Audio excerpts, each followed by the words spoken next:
Welcome to The Explainer. You know, today we're doing something a little different. We're going to step into the Millerton Eagles Hall and break down a fictional wedding reception.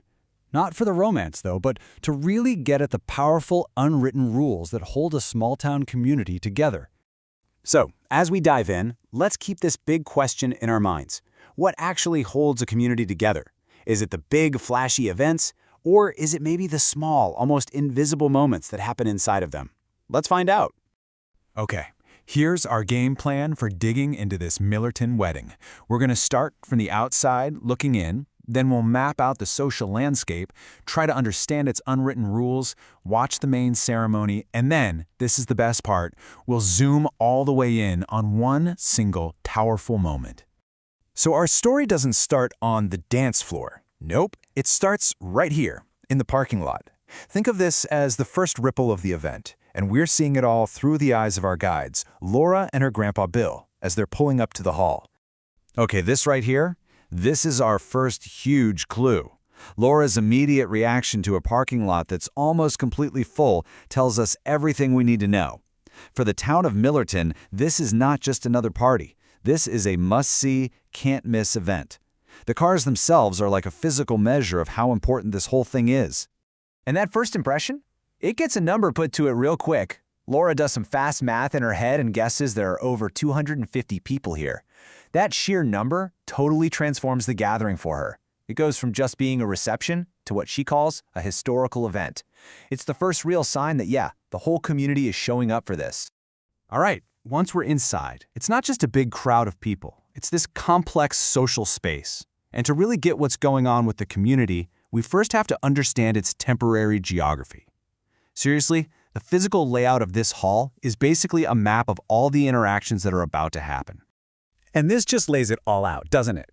The hall is set up like a little pop-up village. You've got your town square, that's the main floor and the dance floor. You've got your marketplace with the buffet tables, and of course the ceremonial centers, like the cake table. Every single zone has its own clear purpose, and it guides the whole flow of the evening. Okay, now we get to the really fascinating stuff. Because inside this bigger space, you start to see these smaller, more exclusive circles forming. And this is where you can see the social fabric in action. It's not just about where people are standing, but why they're standing there. So you can see here, the whole social geography of the event is basically split in two. On one side, you have the main hall. That's the public face of the party, where there's mixed company. But then on the other side, you've got the Eagle's Nest, which is this informal, private space that's running on a whole different set of social rules. And the characters even have a name for it, what we basically call a man cave. It's described as a place where guys can tell certain kinds of jokes and just relax in a way they wouldn't out in the main hall. And this isn't just a Millerton thing, right? It's a kind of social structure that gives people an escape from the pressures of the main event. But here's the crucial part. This separation isn't seen as some random, exclusionary thing. As Grandpa Bill puts it, it's a meaningful ritual. It's a tradition or a custom. It's like a gathering within the gathering, and it strengthens the bonds between a specific group in the community. It just goes to show how social spaces can be unofficially divided, creating little outlets for different kinds of behaviors.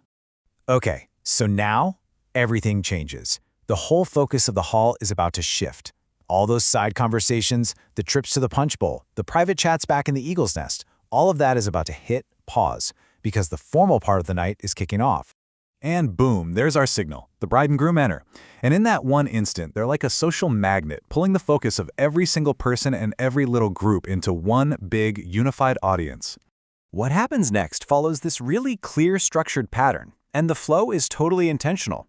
It starts by focusing everyone's attention right on the couple, making their union official with the cake cutting. Then it broadens out, and it all ends with an invitation for everyone to join the dance, completely dissolving the barrier between the performers and the audience.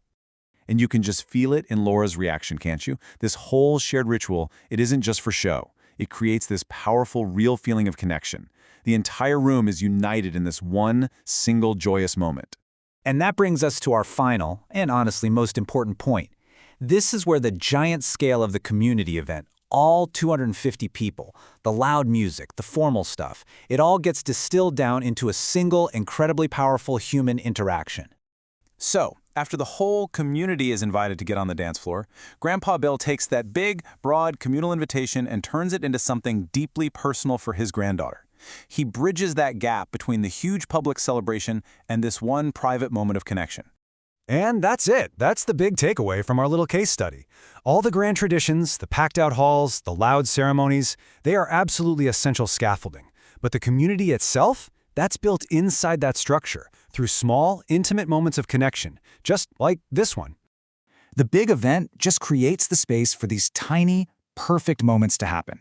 It allows for connections that are so beautiful, it feels like time itself is just standing still. So, I guess that leaves us with one question. What are the small moments that truly define your world?